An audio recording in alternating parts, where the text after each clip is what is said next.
Siya si Mitsuya. Ang papalit na ngayon sa pwesto ni Idol Urada. Makikita naman natin na ang kanyang hero power ay super power.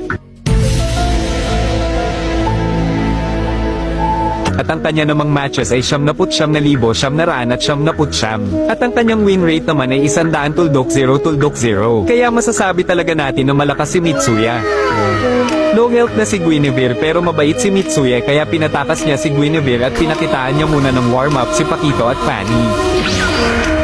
Alam ni Mitsuya na magre-red buff si Kimi kaya ang ginawa niya ay nag-SS siya sa red buff para mapabilis ang pag-farm ni Kimi. Pero imbis na magpasalamat si Kimi ay pinatay siya neto. Kaya dito sa sobrang galit ni Mitsuya kay Kimi ay nag-flicker ito para mag-SS sa hangin. Lahat ng oxygen ay napatay ni Mitsuya. Tutulungan lang sana ni Mitsuya si Veil sa pagpitas kay Kimi pero mukhang nag-init ata dugo ni Veil sa pinaggagawa ni Mitsuya. Ito ang patunay na mabait si Mitsuya. Alam ni Mitsuya na papalapit sa bush si Kimi kaya ang ginawa niya ay nag-SS palabas ng bush para malaman ni Kimi na nakatago siya.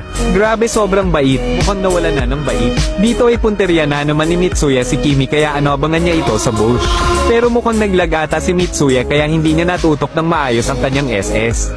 Mukhang nanggigigil na dito si Mitsuya kay Kimi kaya gusto niyang mang-KS. Ginamit ni Mitsuya ang flicker niya pero sa likod ito nag-SS. Dahil napitas kanina ni Arges si Mitsuya kaya dali-daling naglakad si Mitsuya sabay ginamit ang flicker para gulatin si Arges pero mukhang pati ang minions ay nagulat sa ginawa ni Mitsuya. Dito ay muntik nang mabigyan ni Arges si Mitsuya pero panoorin nyo ang ginawa ni Mitsuya.